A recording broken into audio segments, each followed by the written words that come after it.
And welcome back to the Cover 3 podcast here on CBS Sports. That's Parton Simmons. That's Tom Fornelli. I'm Chip Patterson. We're here. It's 12:11 a.m. on the East Coast. Week 7 in the books. Lots to get to. We've got a little bit of disappointment in the SEC. On the other hand, we've got a little bit of a line in the sand, at least in terms of the top tier and the rest of it. We've got just absolute absurd scores on the scoreboard, especially from the number one team in the country. We've got the Noles back? Question mark. You know, maybe we can get into that more on Monday when we do get our Noles to go. But I mean, I feel like we should start with the SEC on CBS game of the week, the 8 p.m. Eastern time primetime game, because one of the things that was so exciting about this was on the pregame show for this game, I was like, when you get these massive teams with so much talent and elite coaching together, they do have not always the romanticism of like a play, but they have acts, right? Like these kind of games, these heavyweight bouts, they've got someone's going to come out and they're going to make an early statement. And then there's going to be a response. And then there's going to be a climax where the game is kind of broken open.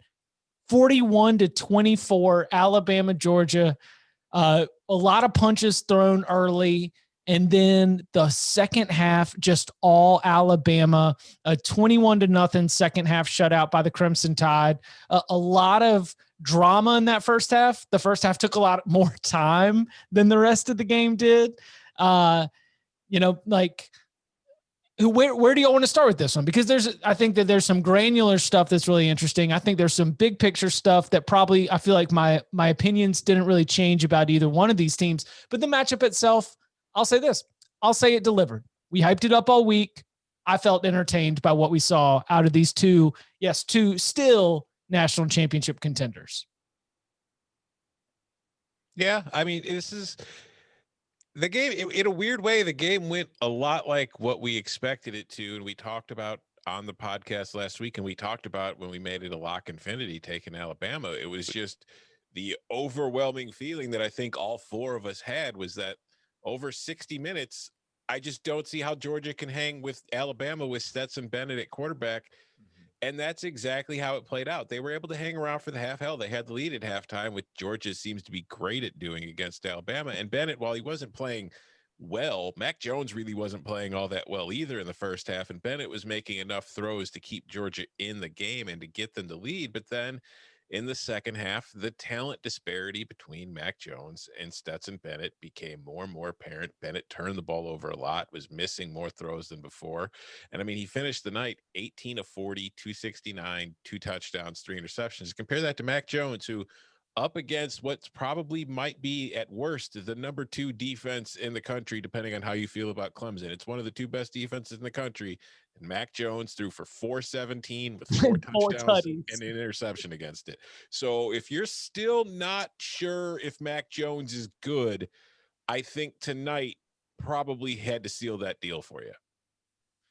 Feels like to me, you know, in like the presidential debates, the primary debates, when there's like 13 candidates on the stage, right? And like, you know, the early debates, you know, you may have one of the candidates start out on the outside, the outer edges, and then each debate, they kind of get a little bit further inside. And then by like the end of it, they're like in the front podium.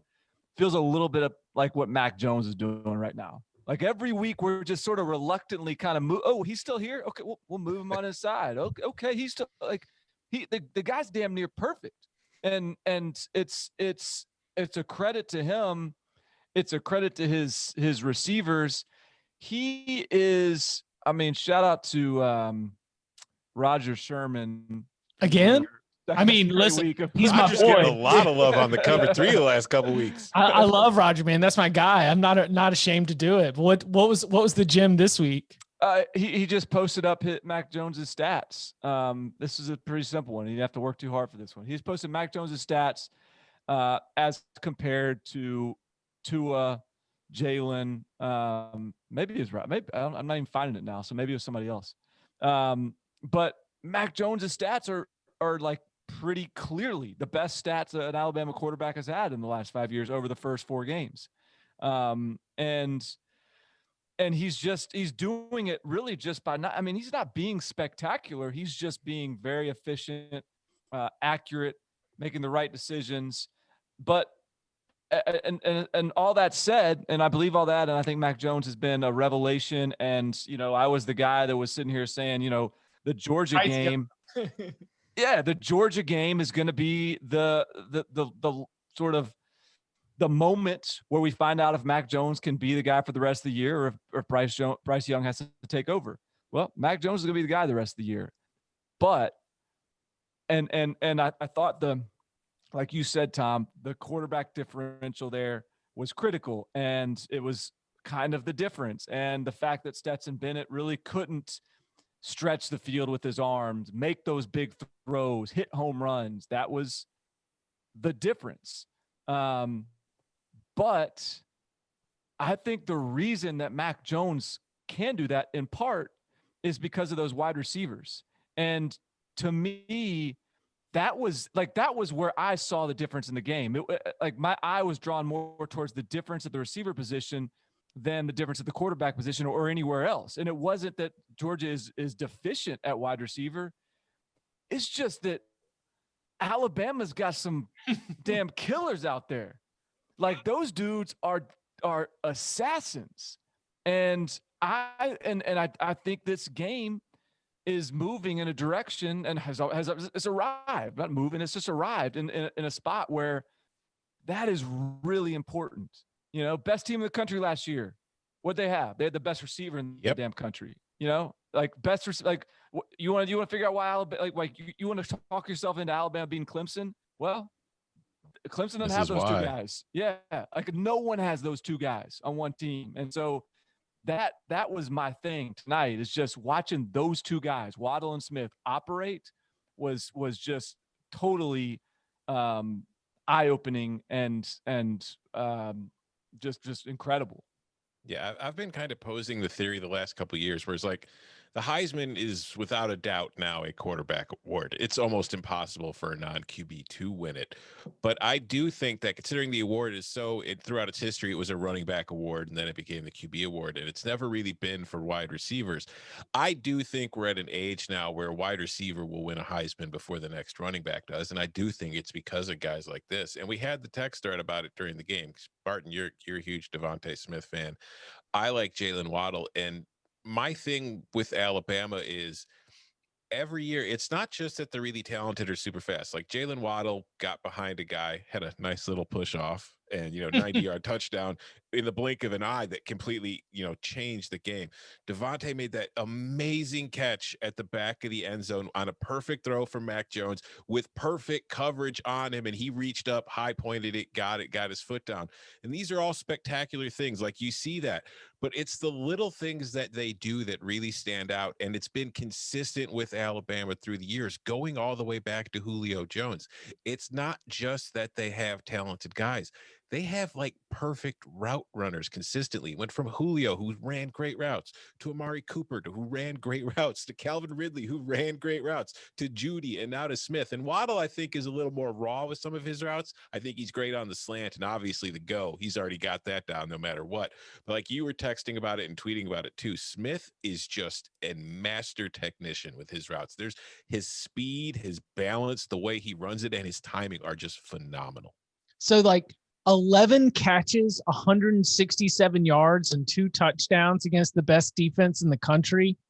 That is big game stuff, right? Okay, you know what? We need for me to step up and be a superstar. I'm a senior on this team, and I'm going to win against Stokes. I'm going to win against Tyson Campbell. I'm going to win against other players that are also going to be in the NFL in this secondary. And Devonta Smith just went out and got it, man. That's crazy stat line. 11 catches, 167 yards, 2 touchdowns. Stupid.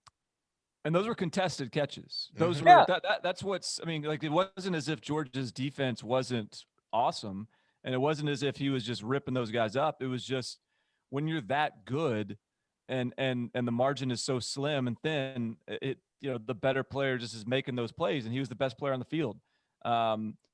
just go back to the 4th and 21 or whatever, or the 2nd and 21, whatever the play was where he caught the pass from Tua to score the touchdown, because everybody sees that play from I believe the it's end 3rd of and 26. 3rd and 26. All right. So everyone's seeing that play. Like, watch Devontae Smith at the beginning of that. If you can find the angle where it shows his release and the way and how effortlessly and fluid like he is in stacking that corner, he's a freak, man. He is an absolute freak show. 13 targets for those 11 catches for 167 yards. It's a pretty good conversion rate.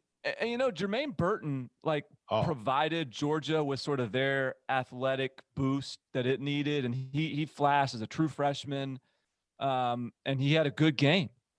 But there were some plays that Jermaine Burton couldn't make that Devontae Smith makes, and maybe Jermaine Burton will make those. But I'm telling you, it's weird to say it because we're so programmed to be like, oh, the game was won in the trenches, and look defensive line, and the game is won at the receiver position tonight. That's what I thought, anyways. Yeah, and speaking of receivers, you mentioned Burton, who I think is somebody over the last couple of weeks is really showing that I feel like as this offense improves and moves forward, he's probably going to be that guy for the Georgia offense. But George Pickens tonight was another kind of disappointing performance. And this is a guy that came in with so much, he was a highly rated recruit. There's a lot of hype around him, a lot of promise with him.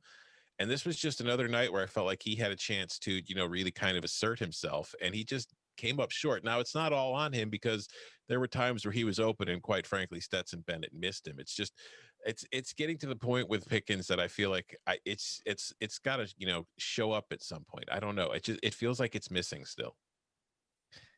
I agree. I wonder if you could put some of that on Pat Surtain Jr., who I don't know. I think was on him most of the night, but it's because for all the big plays that took place, I didn't see a whole lot of those taking place on Pat Surtain's watch. No, it was James Cook. I mean, it was like when Georgia was successful offensively, it was throwing to tight ends and running backs. Mm-hmm. It wasn't, getting those outside receivers, and that's because Alabama's good at corner.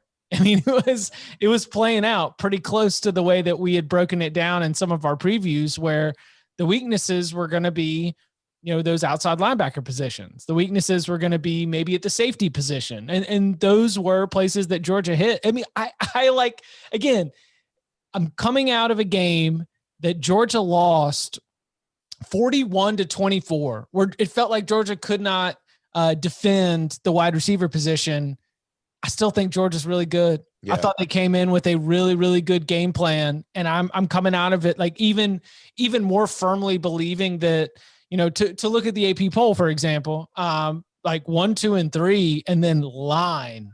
And then I think that you go for a little bit of a drop off from there. Georgia may lose again. It's college football. We've seen some wild stuff, but man, that is still a very, very solid team. I just thought that at a crucial point in that game, coming out of halftime, Bama just was able to separate itself. But I don't knock Georgia in my own mental power rankings from the way they played in this game. Yeah, they can still be Bama. Yeah. They could. Yeah. And that's what I was going to say. I feel like maybe a lot of people won't want to hear this, but we could see this game 2 more times still this season, because there's still a very good chance that they're going to meet in the SEC title game. And there's still a chance that they could meet again in the playoff afterward. If Georgia wins in Atlanta, then they both make, I'll say that now. Definitely. If they meet in the SEC championship game and Georgia wins, both teams are in. Yeah. Without question. If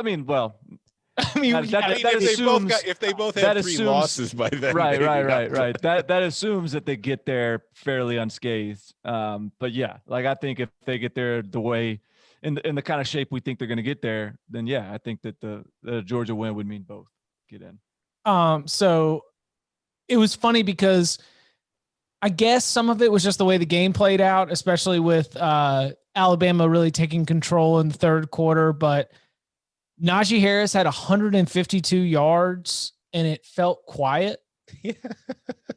Well, he did it on 31 carries. That's the thing. It wasn't like he had a huge night with a bunch of huge plays. That was very much The long was 17. His Yeah. longest run wasn't even like an explosive. It was 152 workman-like yards against the best rushing defense in the country. Yeah, exactly. It was just kind of like he was getting thrown into the wall over and over again because, they needed him to do it. So he just played his role, and he did a pretty good job considering the amount of carries he had and the fact that just no explosive plays. But yeah, he was the yeoman tonight. He was the guy doing the work and letting everybody else shine. And then the other thing that stood out, it sort of took me back to, like, Barton, when you checked me on Clemson last week, I loved it. Like it rung with me like the rest of the week. I came in with a list of complaints and you were like, and that was after a 42-17 win. I'm coming into this. I'm like, man, Mac Jones looked a little rattled. He looked a little out of place. He really looked like, he was off his game. And then you just sit down at the end of it and you're like, he only had 8 incompletions and he had 417 passing yards with 4 touchdowns. Stupid. Like that is a high standard that we are using for these teams. And even with all the complaints, I think when you take a step back, you realize that, especially against a team like that, just phenomenal performance. Yeah, to be fair, in the first half, he was kind of shaky. He was 15 of 23, had 2 touchdowns, had the interception. It was in the second half where he really settled in. He was 9 of 10 for 193 yards with the 2 touchdowns. He looked a little shaky there. He had that one incompletion after halftime, which you got to be better, Mac. Come on, get your head in the game. So, Tom sent out the bat signal on Twitter for JT Daniels. Yes. Oh yeah, we can't move on before we addressing that. It's a little weird, and I mean, obviously he's just not physically ready, obviously, because he would. There's no way he is not playing in a game like that over Stetson Bennett, and that's why, like, when Stetson Bennett was throwing those interceptions, Kirby Smart was all like positive. Polly, patting him on the butt. A lot of butt taps. Stet, you got this. Come on, Stet, get back on out there. Like, that tells me that it wasn't just like he needed him for the night. It tells me that there's going to be a few more weeks of this Stetson Bennett stuff, and not that Stetson Bennett can win most of it. Stetson Bennett's not bad, but it's going to be a couple more weeks of this, because if not, I feel like you would have gotten a little more of the ass chewing Kirby Smart instead of the ass patting Kirby Smart. And I think JT Daniels must be still a few more weeks away. There's no other explanation.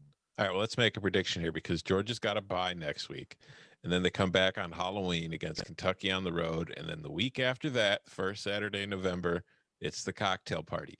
Is JT Daniels the starting quarterback against Florida? I'll just randomly guess that I'll say yes. I don't know.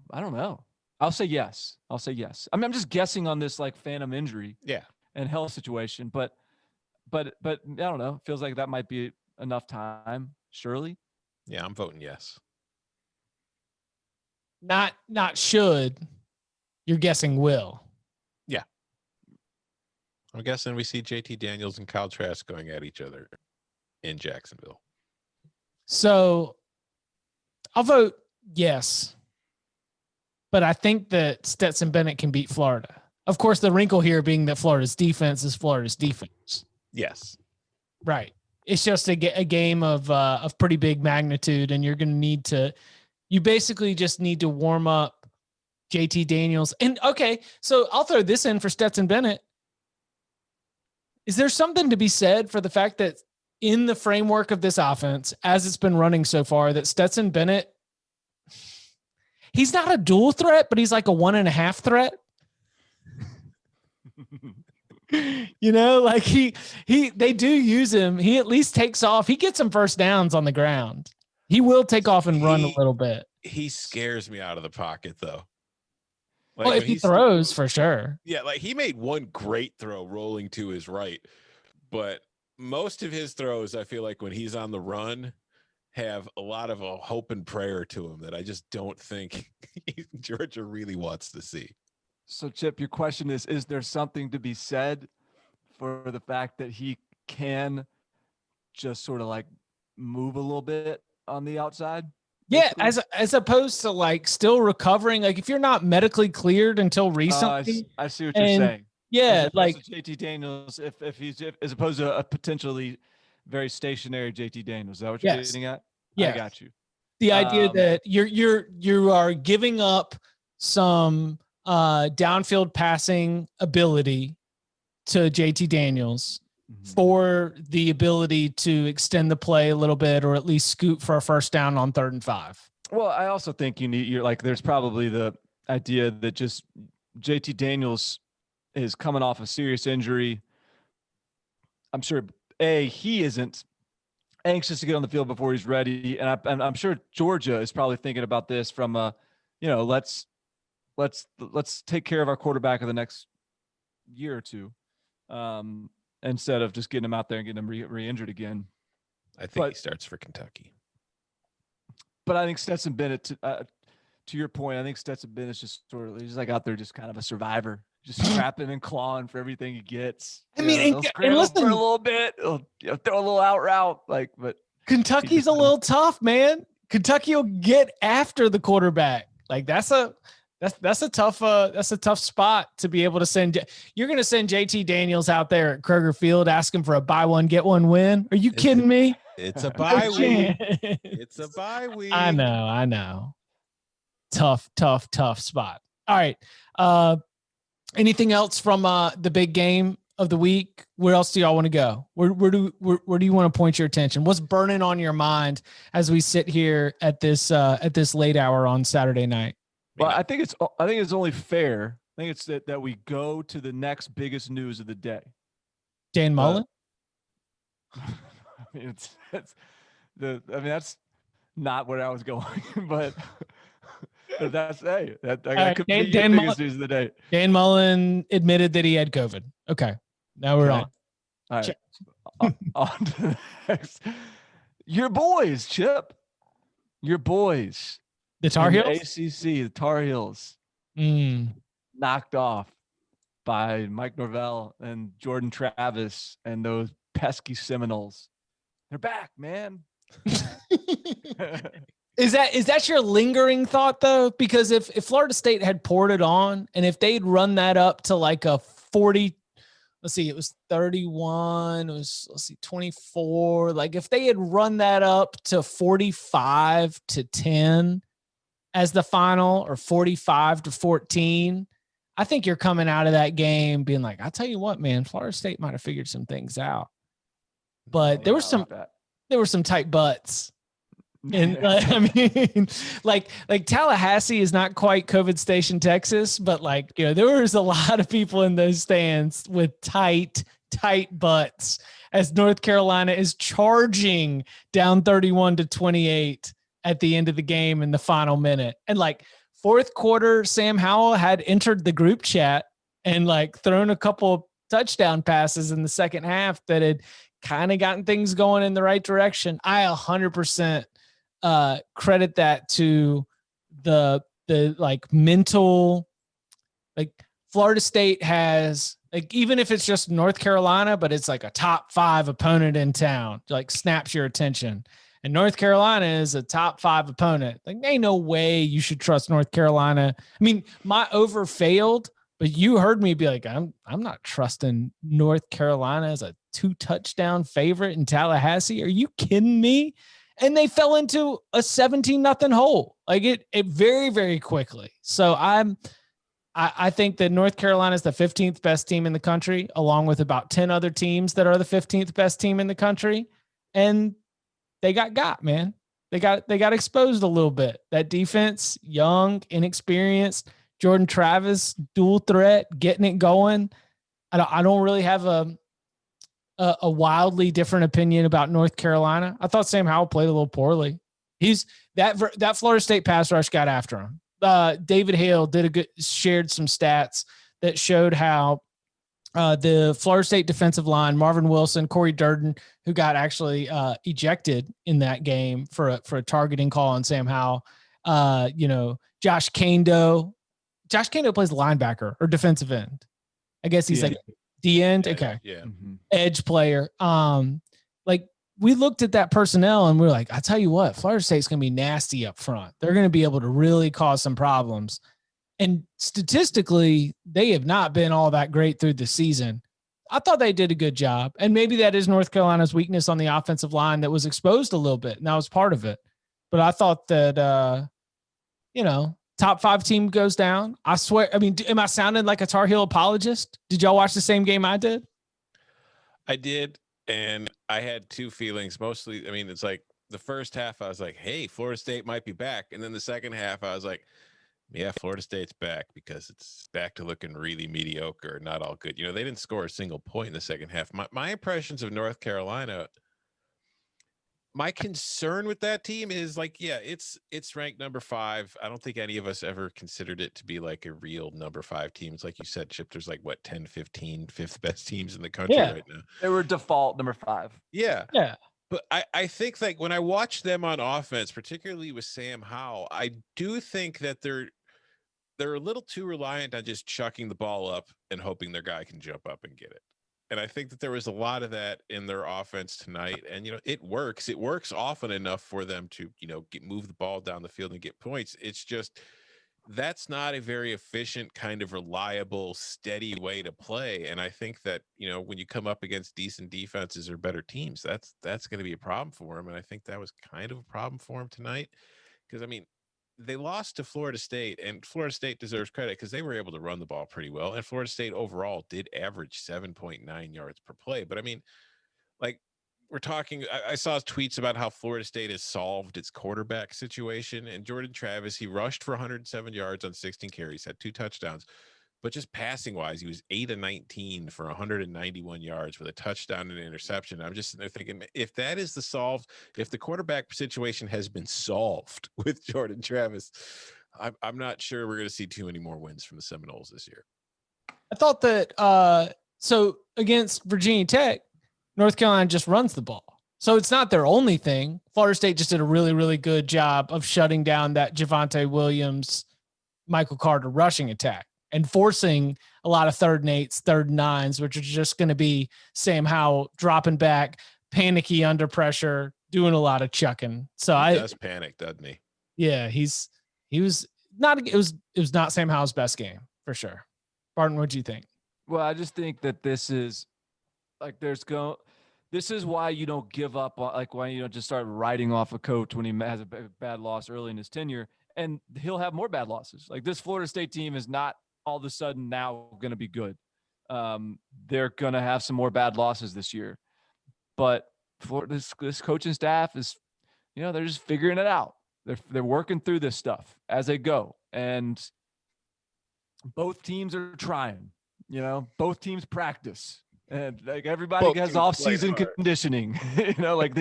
You don't just So I think that this is just one of those games that Florida State's probably not a better team than North Carolina right now, but they got them tonight, and I think that's it's part of the process for Florida State, and it's a good sign, but it's not a statement of any sort one way or the other, I don't think. It made it awesome for this week because NC State staved off the look-ahead loss against Duke when Duke went up early against the Wolfpack. North Carolina clearly looking ahead to NC State during its road trip to Florida State. Oh, and by the way, y'all know how many times that Mac Brown has beaten Florida State as a head coach? None. As many times as we have. 0. Yeah. And that is a Florida State alum who has yet to beat Florida State in his Hall of Fame career. Mac Brown still winless. Double agent. They showed some clips from his Florida State days. He was a little bit of a plotter. Wasn't like the need to see a little more juice out of Mac from back in the day. Speaking of plotters, how about that Notre Dame Louisville game? How you like that transition? Oh, that's the stuff right there. Is it though? I mean, did y'all hear that worldly post game comment from Brian Kelly? What did he say? He said hold on. Figured out how to win, found a way to win or something. I know it doesn't look real good, but we We scored goals instead of touchdowns. scoring touchdowns. We didn't get a lot of red zone opportunities, but when we did, we took advantage of it. No, you didn't. You had 5 red zone possessions. You scored 3 times, 1 touchdown, 2 field goals. Once you went for it on 4th down, you ran a fake and it got stuffed. Although, I guess the 5th red zone possession was at the very end of the game, so that one didn't count. But yeah, no, we scored goals. What the hell, Brian Kelly? Brian Kelly, big soccer fan. I mean, I'm not going to hold that against him. Yeah, he loves the football. Tell you what, in that sense, 5 of their 7 drives ended inside the 20. Yeah, in the red zone. And they got 12 points. 12 points. But it was such a weird game. Like, I watched it off and on, but the box score is kind of wild. Like, each team only had 7 drives. Yeah. No turnovers, right? It was a turnover-free game that ended 12-7. The best thing about this game, because I had to live blog it for CBS, the best thing about this game was that the clock rarely stopped and it was over. That game was cooking, quickly. Man. Oh, that game was like done. It was the in saving no time. grace. It was the saving grace of this game because it was an ugly football game. I mean, it's on the one hand, like, my concern going into the game, like, I thought Louisville was going to cover this spread simply because it's like, I know Notre Dame's defense has been good, but it hasn't really faced a decent offense yet. So I don't know how legit those stats are. They did a pretty good job of shutting down the Louisville offense, particularly, Tutu Atwell. They didn't really there was no big plays from him. His longest play was 13 yards. Javian Hawkins had 1 long run of 28 yards, but other than that, they really bottled him in. So I felt like defensively, this was a very good performance for Notre Dame that bodes well for them going forward. But, offensively, I still do not see it. I just don't see this as a team that can compete offensively with the elite teams. It's kind of like a junior Georgia in that fact where I feel like, okay, I believe in the defense now, but I don't believe in Ian Book. I think Kyron Williams is good, and I think Kyron Williams has a chance to be very special, but Ian Book reminds me a lot of like a senior Bo Nix at times. And he made one great play on a 3rd and 8. He scrambled. Nobody was open because Louisville in the red zone, what they were doing was they were just rushing 3 and dropping 8 guys back and seeing if Ian Book could figure out a way to beat that zone and to see if Notre Dame had any receivers that could, find space and get open. And they really weren't doing it. Like the 3-man rush got there twice for sacks to end possessions and in field goals. But the 3rd time, Ian just kind of tucked it and took off running.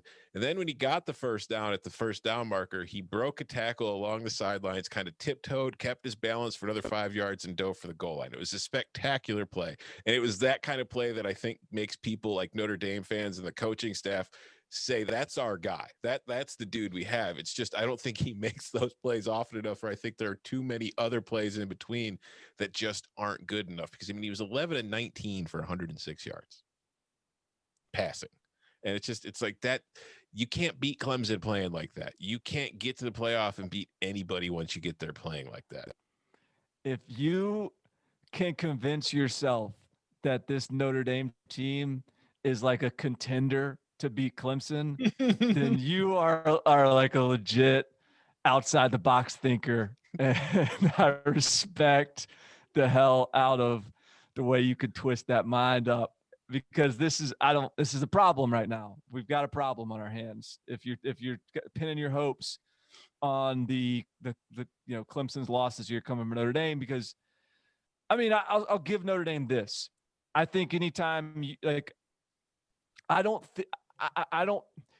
bet you Brian Kelly and that in the staff, cookout after the game, I bet they're not sitting there on there disappointed. I bet they feel like they found a game plan that worked. They won the way they had to win. You know what? We grinded this one out. Like, we ran the clock. We knew what we had to do. Like, let's keep that offense off the field. I think they figured out a way to win this one, and a win's a win's a win. I just don't know that they have shown a side of them that is capable of beating Clemson. I think they've shown a way. They've shown they're capable of beating. They might be the 4th best team that we've seen this year. Like, of the 76 teams out there, they might be 4th. They might be. That's a large gap. but they, yeah, exactly. But they ain't anywhere close to the other 3. And they're probably ahead of North Carolina and those other teams that are at 15, where it's like 1 through 3, Notre Dame's at 10, and then there's like 10 teams at 15. Yeah, and going back to what we were talking about earlier, partner, you're saying how like the receiver position is becoming one of the more important positions. They don't have anything at their. I mean, that's probably unfair. It's not that they don't have anything. It's just it's hard to look at that group of receivers through 4 games that they've played now and determine who the guy is, because nobody's really stepped up to be that guy yet. Yeah, I agree. Did y'all see Clemson hung 73 on the board against an actual cross-division conference foe and had their starters pulled after the first drive of the third quarter? That all these coaches are out here bemoaning that we lost our FCS game and we lost these non-conference games, which were so important to program building because of the live game reps that we get for our 2s and our 3s. And Clemson just did it to their damn cross-division rival. Are you kidding me? They brought out the fridge package and got Niles Pinckney a touchdown, and he danced. Dabo Sweeney got in his ass on the sideline and said, "Act like you've been there before." And Niles Pinckney said, "I haven't." I saw 2 plays from this game, because I mean it was over like it was 7-7, and then the next thing you knew it was like 52-7 or whatever it was at halftime. Did Clemson really put its punter at QB? Yes. Will Spear was in there at quarterback. I don't know what's up with DJ Uyunglele. Hey, Barton, is that close? Yeah, that's you hit it, man. Okay. But if DJ wasn't playing, then where's Tyson Pumashan? He came in second. 2 for 6 with 9 yards. Yeah. He came in second and played okay, but that was the big surprise, was that because the game had already gotten even more out of hand than it was at 52-7 at halftime, then you decided to go to number 3, and number 3 was not Uyunglele. So that's what put the punter in as the quarterback. I listen. The thing that was impressive to me was EJ Williams flashed just a little bit. Frank Ladson still struggling, still coming along, still figuring it out. Joseph Nagata still probably not quite there, but Aju, is that how we're doing it? It's just dropping just right there. I believe it's Ajo. Dude, that guy's gonna be a problem. He the wide receiver room at Clemson is set until 2023 minimum. Story on him is I think he wears like 4XL gloves or something crazy like that. I mean, they threw him screen passes. They hit him in the back of the end zone. Like it was bananas. Early in the game, it was nothing but Amari Rodgers and Travis Etienne. Like that is the go-to right now. Like Clemson gets stuck in 3rd and long, give the ball to Travis Etienne, let him shed tacklers, let him make a play after the catch. Give it to Amari Rodgers, somebody who can make a play after the catch. Like that is when they are in tight positions against elite opponents, that is going to be what they're going to do. But that game, the rest of the way was like, oh snap. This is, they've still got freaks all the way down the roster. Here's a question for you, because you brought him up. Travis Etienne, only 44 yards on 11 carries. Should we be worried?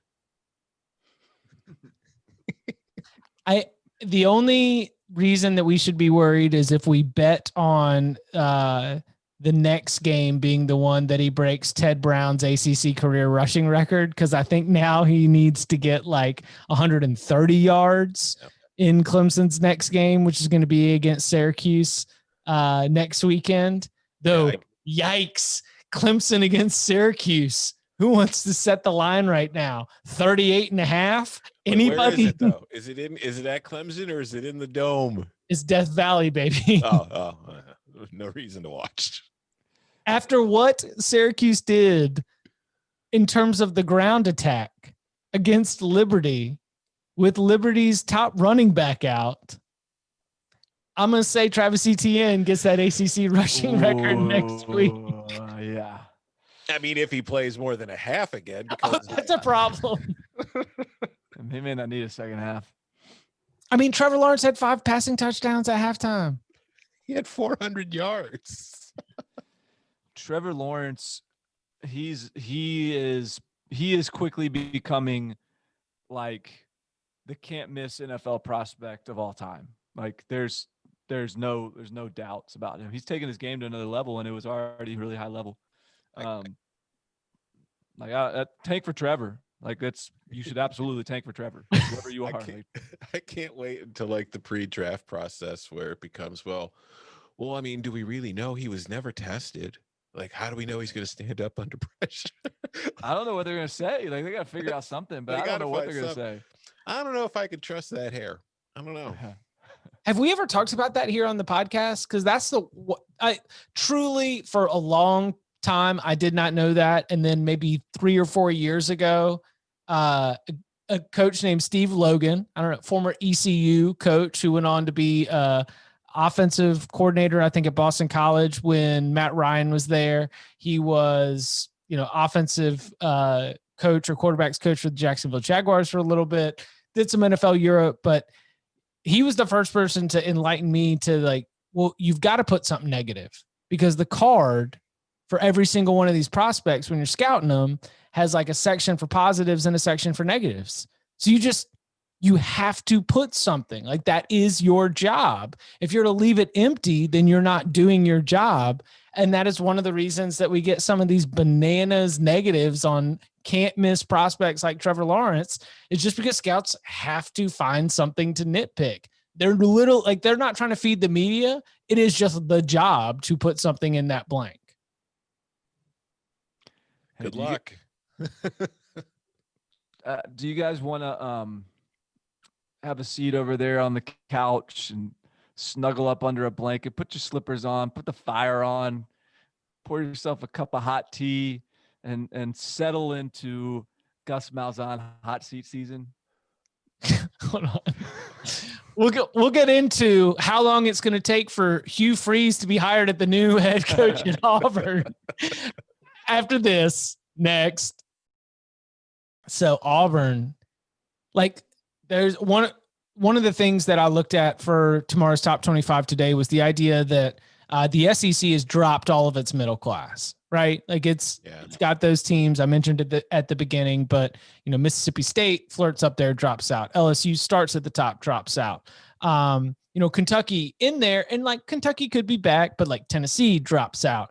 But Auburn was this team that like no one really like bailed on Auburn until today. And then I felt like today was really the fire sale of Auburn stock, where it's just like anybody, like Tom, you might've been ahead of it for sure, but I'm just saying that today really felt like the moment that everybody bailed on Auburn stock, and that we will look at today as the turning point for the Auburn season. Yeah. I mean, I guess I could agree in that I was on today as far as being convinced of it. I do like the last couple of weeks I've mentioned it. It's like I've got a sneaking suspicion this team is just bad, and I think today was like the clincher for me. It's just like, what is there? Tank Bigsby's good. Tank Bigsby's going to be good, but what is there looking at this Auburn team right now when you're watching it play? What's the one thing besides Bigsby and maybe besides Seth Williams that makes you feel optimistic about the future of the team? And I guess Seth Williams can't really make you feel that optimistic about the future because he'll be gone. But like, what is there with this roster where you're like, okay, no, they'll be fine.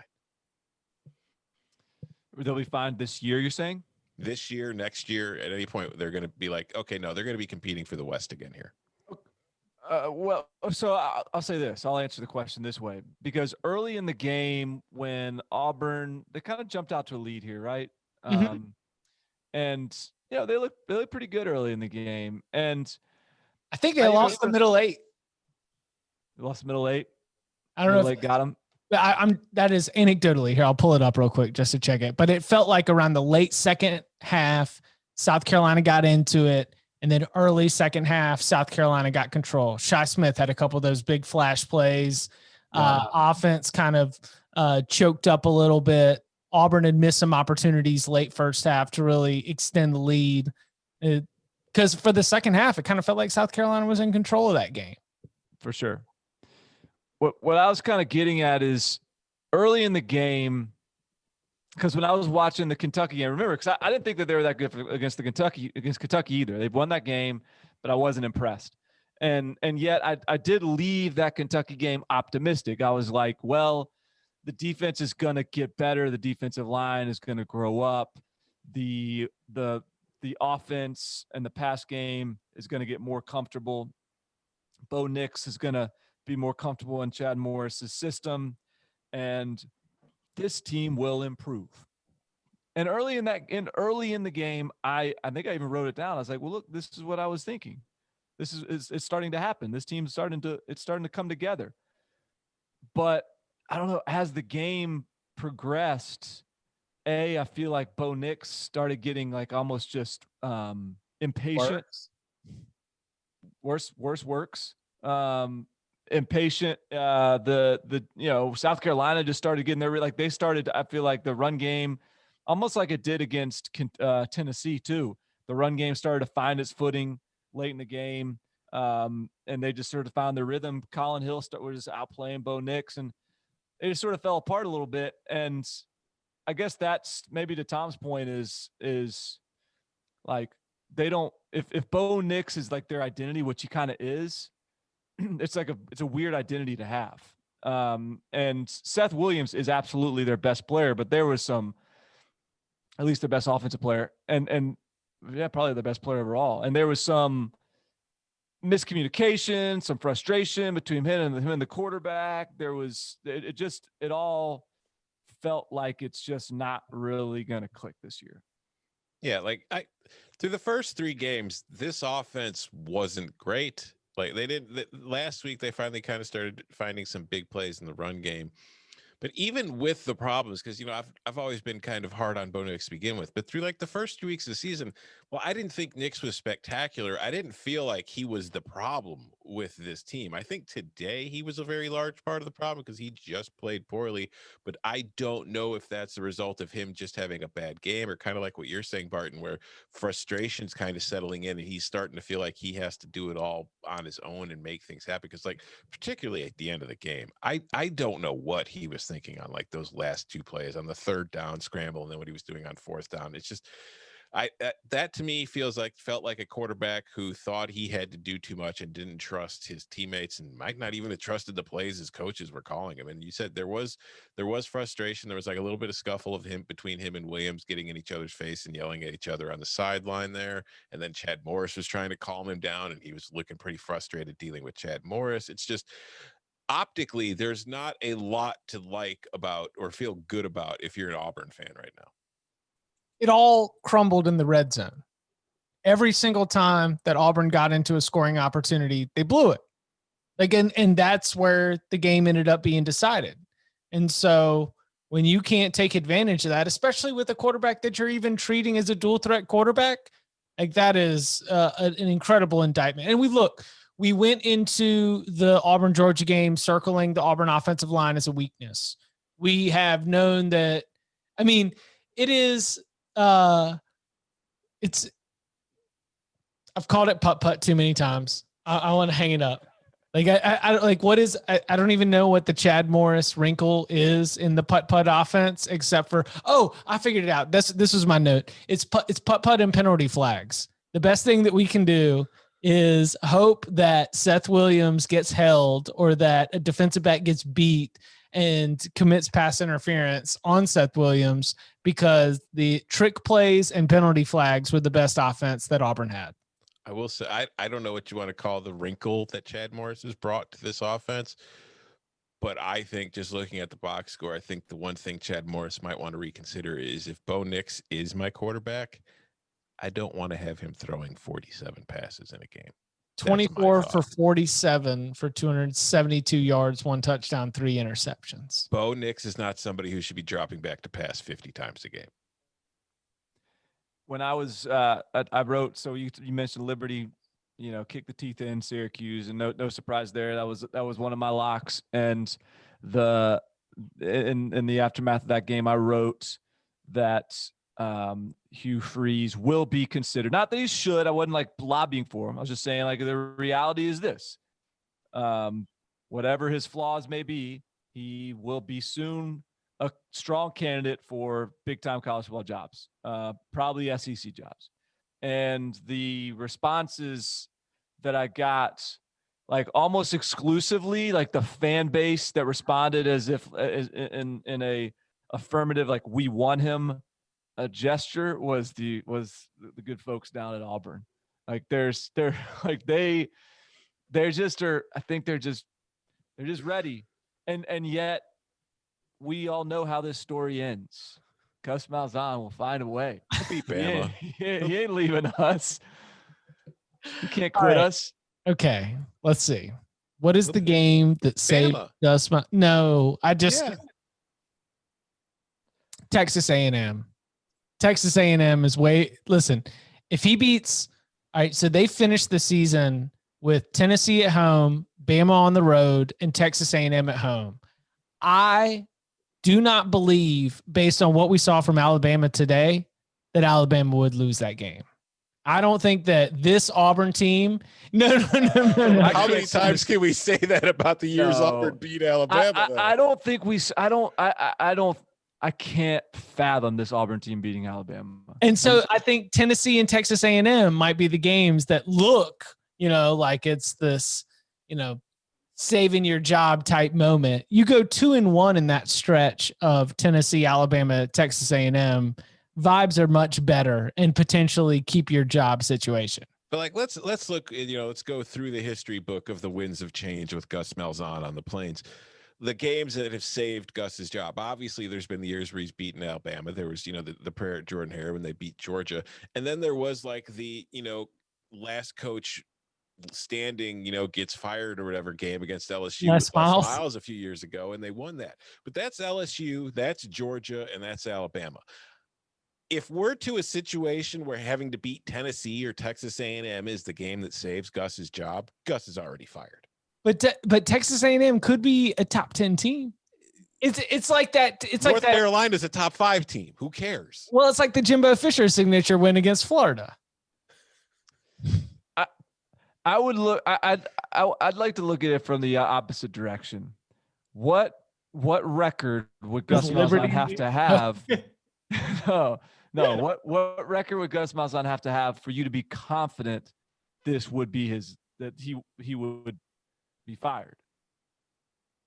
Because I don't have like at Auburn 7-3. I mean, but that's happened before and he hadn't gotten fired. But I'm saying though, I feel like that's you really think we're at that point, dude. I think they've been at that point for 3 years. Honestly, let's see. But that's my point. Is like they're always unhappy with him, but he always comes back. And sub 500, 500. So 5-5, you think would be enough? Yeah. So if Auburn loses next week against Mississippi, and then they get LSU, and then they get Mississippi State before they finish with their 3 games, the 2 big job-saving games against Tennessee and A&M with the Iron Bowl mixed in between. Both at home, and judging by the way things are going, Alabama might just let full stadiums by that point. So, hey, I can't sit here and say that Tennessee and A&M are job savers. I just can't see that being the case. I think Auburn will be 4-4,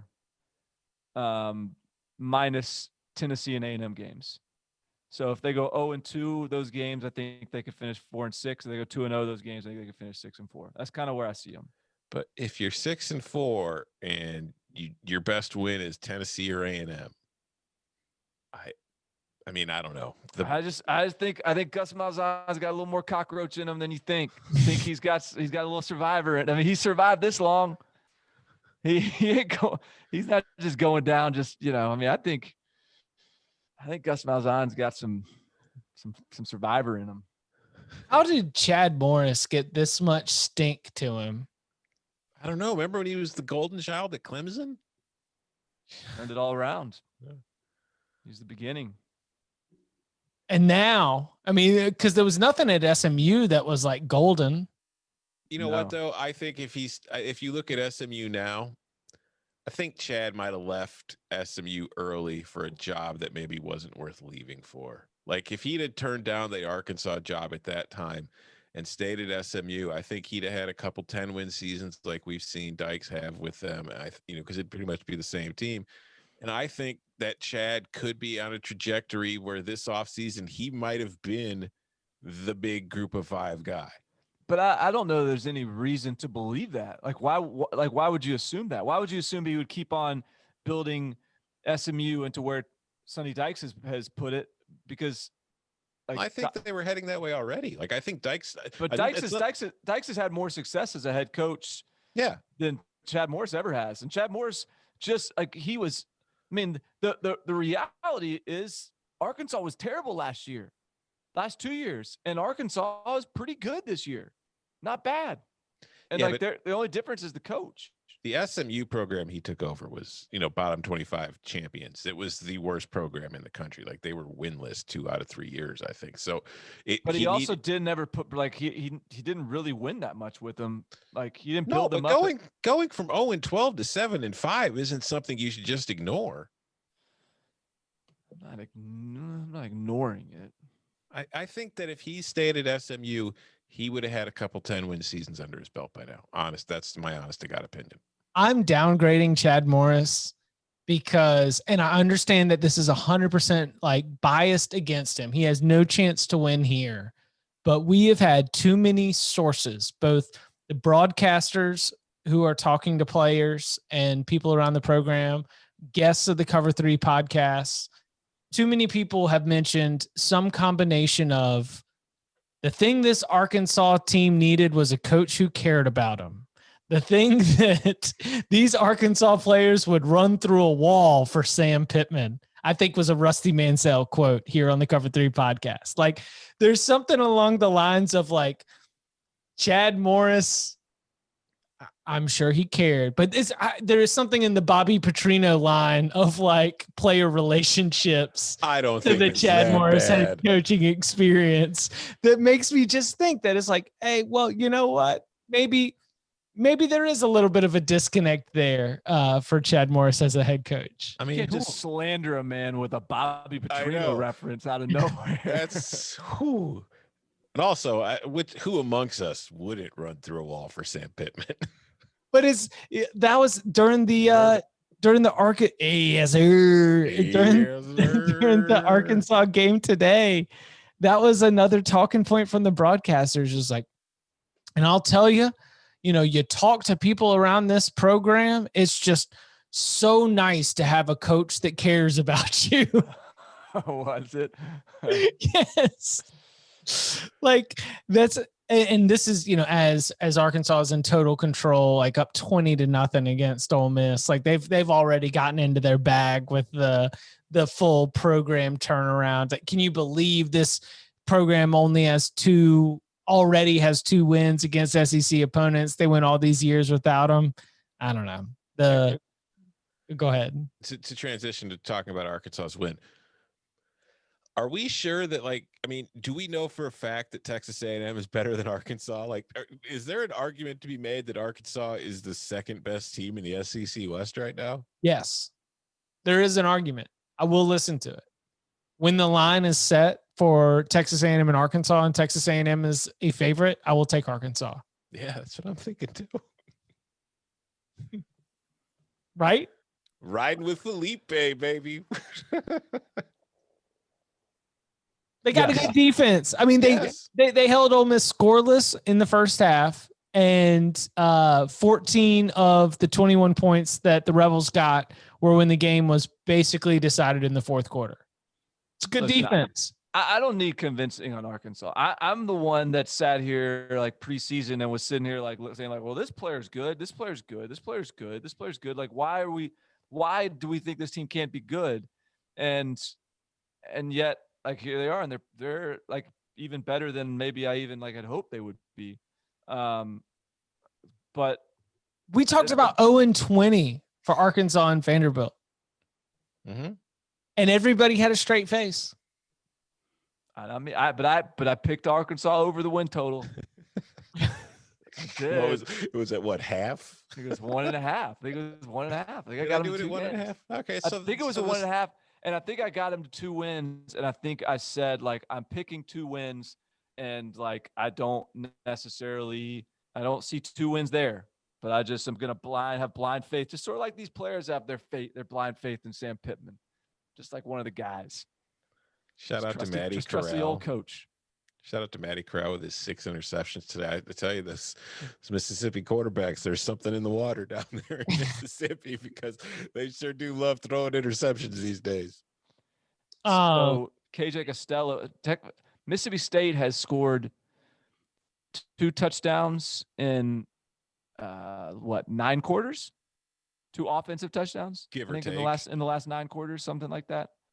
Man, tough come down. So is Jimmy Lake just getting on the phone every week and calling whoever Mississippi State's playing? Be like, all right, I'm bored. I got nothing else to do. Here's what you do. I think everybody's just looking at the game before. Say, well, let's just do that. And they're looking at the LSU game and they're saying, well, let's not do that. Let's do the thing. Let's do the thing that where they didn't score any points. Let's do that thing. And it's not rocket science.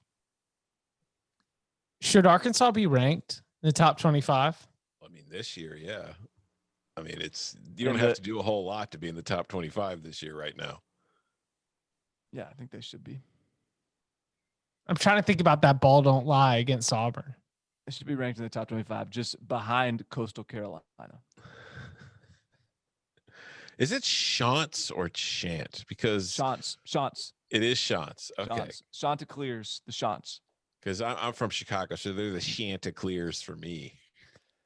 They released a whole social media video to instruct us all about how to pronounce the new hot name in college football. So I think it was Matt Berry calling their game the other night, and he kept calling them the Shants. And I was like, oh, somebody likes themselves.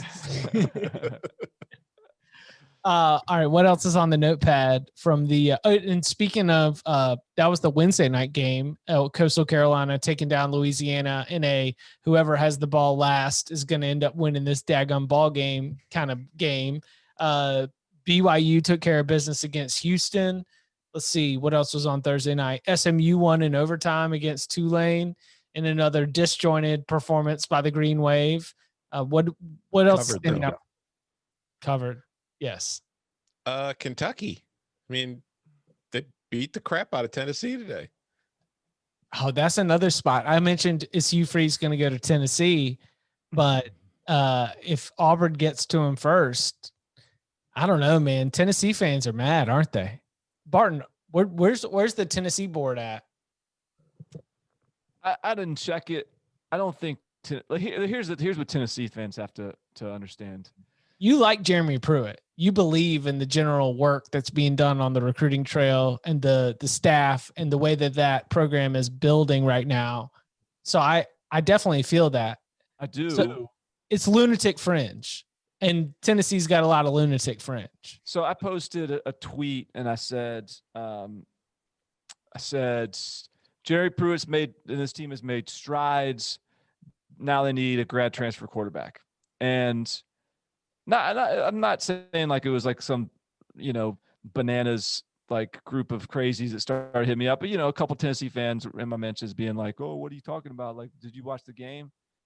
And I think in a season like this, it's just important to remember, like every team, no one wants to finish 6-4, and yet 6-4 is a really good record when it's a 10-game SEC only slate. Like that's a top half of the league record. And you're going to lose a game or two. And sometimes the loss looks bad. And the loss is going to look really bad when you got 2 pick sixes in the first half. And Tom and I both, without the knowledge of each other, made the mistake of betting Tennessee at halftime.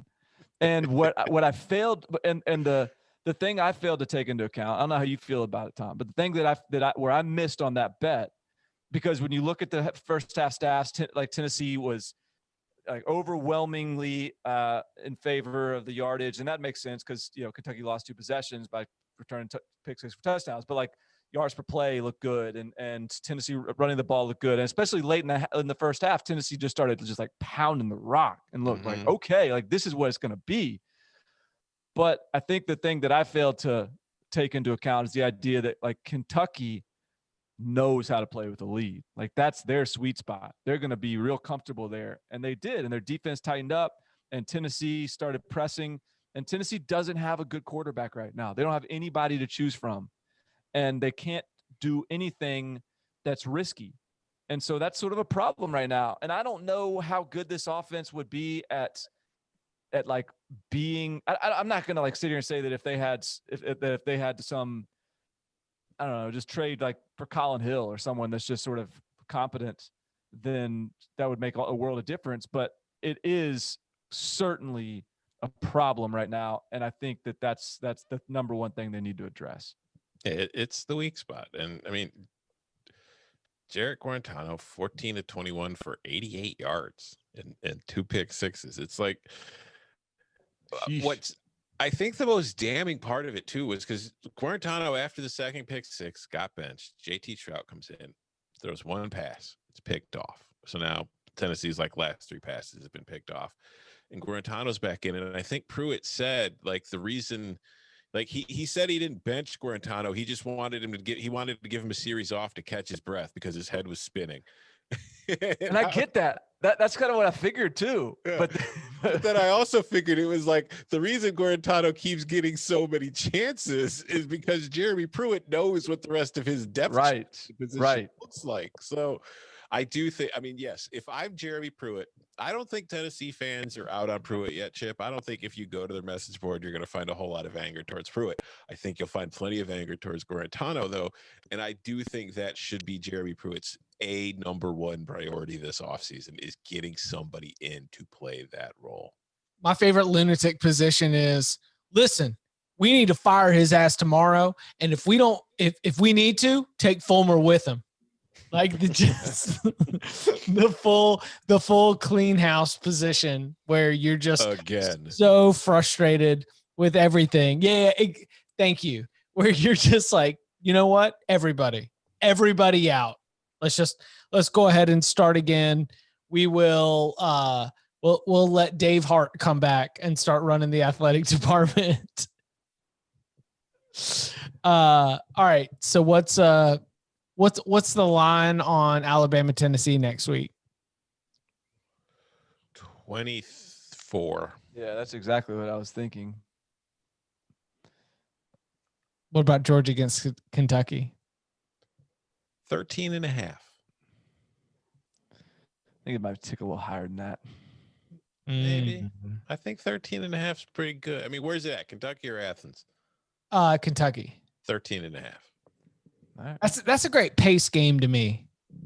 You know, that's a 13.5 with an over under 46.5 to open. Hell yeah. Oh, hell yeah. I'm ready to bet it. Let's go under. Go ahead. Let's go ahead and throw it in there. All right. Anything else from the weekend stand out? I mean, shout out to Miami. They actually bounced back. They got a win, and they didn't ruin our lock unity in the process, allowing Pitt to cover even without Kenny Pickett. And shout out to Virginia Tech, who, like, I guess the North Carolina game was just the anomaly because Virginia Tech was back to looking like a damn juggernaut tonight against Boston College. Just throughout the first quarter of that North Carolina game, because Virginia Tech outscored them over the last 3.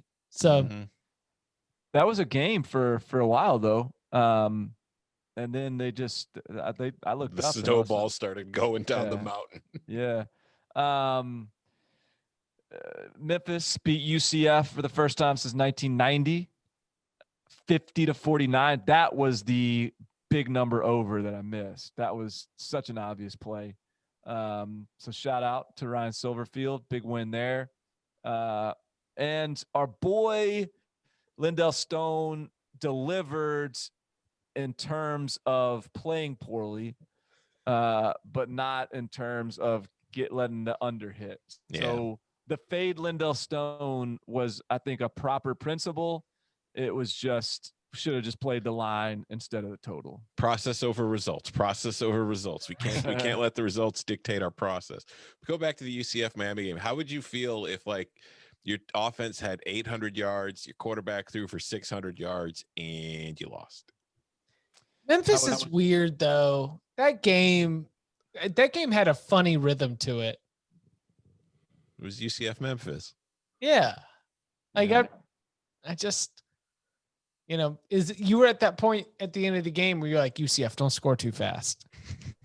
Yeah. And in fact, I mean, I was pretty like resolved in the idea that Memphis scored too fast. They left, I think, a minute, basically.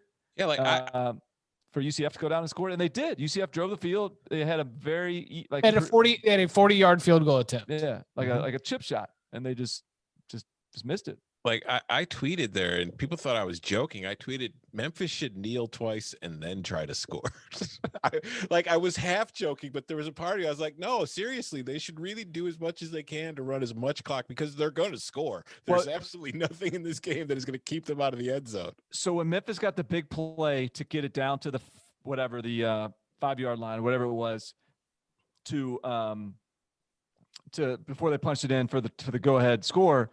You could see like the players were ready to like go fast. Let's punch this in. You could see Silverfield was saying, huddle up. And there was a little bit like they couldn't get lined up in time. They may even had to take a timeout, but I think that's exactly what he was trying to do was like, look, that was entirely too fast. Run the 5-minute offense, boys. Figure out a way to get this thing. But they just couldn't. I mean, how do you got 5 yards to go, and you can't like milk a minute and a half over 5 yards. You got to get in the end zone. So that was definitely entertaining. Dylan Gabriel, 35 for 49, 601 passing yards, 5 touchdowns, 0 interceptions. Brady White, 34 for 50, 486 yards, 6 touchdowns, 0 interceptions. 197 rushing yards for UCF, 217 rushing yards for Memphis. I mean, bananas type stuff.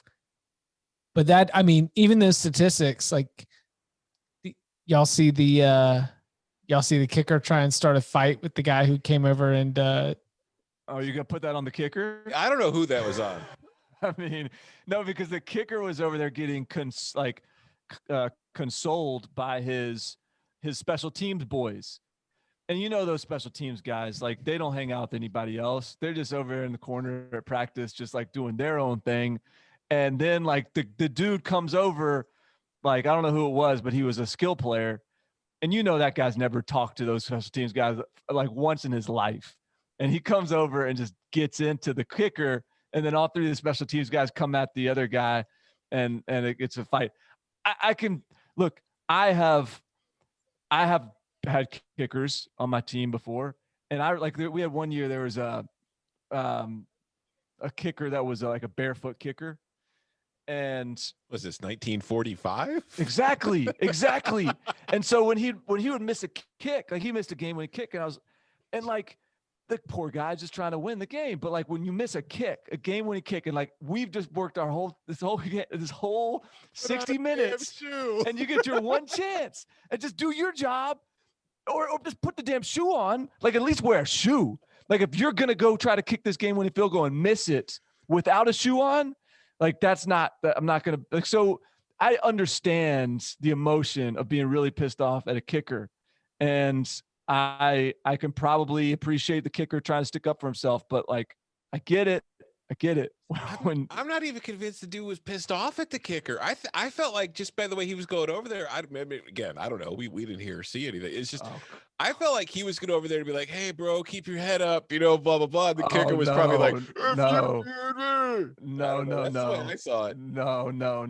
The way that group of 3 specialists reacted tells me that dude said some cold ass stuff. It was personal. That's why you ain't on scholarship, bro. Yeah, UCF actually doesn't recruit kickers because they were hoping they would score enough touchdowns that it wouldn't come down to a game-winning field goal. And now all of a sudden, yikes. I mean, I kind of feel like selling UCF stock right now. Like in general, like yeah. Just the Scott Frost, the residue from Frost is finally or just the fact that we're 2-2. That was a winnable game. They were up, let's see, halftime 27-14, in the third quarter, kind of had things, and then it was winning time, and Memphis just seemed to have a little bit more program. Like, it seems like the stitching's a little bit tighter at Memphis right now. Maybe, but I just think that's a Memphis UCF game. Yeah, it'll be like that next year when Brady White is 29 years old, coming back for his ninth year. That strikes me as the kind of the game where you probably don't want to read anything into it. Yeah, they're 2-2, but they'll probably put up 50 something on Tulane next week and win, and then maybe they'll beat Houston and Temple, and then they'll still be in the run with them. They come up against Cincinnati at the end of the year. Okay. All right. Maybe I'll hold on to some stock. I mean, I don't sell it all. I'm wavering. I'm Hedge. without a doubt wavering. I'll hedge with Houston. Yeah, hedge like I'm going to hedge on my Rays World Series future here tomorrow night. There you go. So we're going to a game 7 for the NLCS? Yeah. Braves / college football Twitter is going to have a nervous Sunday night. Love it. Did you know that every college football writer, except for like us three, are Braves fans? Yeah, there's a lot of Braves, a lot of that going on. And yeah. I just want to say I didn't see that many Braves tweets during the regular season. There was only 60 games, Tom. Just saying, I don't remember seeing that many tweets during the regular season. Now it's like everybody's living and dying with every pitch. It's all noise to me anyway. So who's playing right now? We got the Astros and the Braves. No, the Rays knocked out the Astros tonight, and now the Dodgers and Braves are playing a game 7 tomorrow, and the winner goes to the World Series to play the Rays. Tonight was game 7 in Rays Astros, and that was exciting because the cheating Astros, everybody decided to get all high and mighty rooting against the Astros. And so the fact that they had come back from a 2-0 deficit and forced a game 7, it was all about morals, Is this what we want our game to be? Is this what we want our game to be? There are children watching. You know how it goes. That's the great thing is no one's ever asked college football for morality. We've never once tried to claim the moral high ground in college football. Oh, plenty have tried. Yeah, you did it, but then winning always wins. Yeah, the importance of winning always bubbles up. We appreciate college football to be flexible with our definitions and the way that we approach things. We always like a little bit of wiggle room in the way that we do things.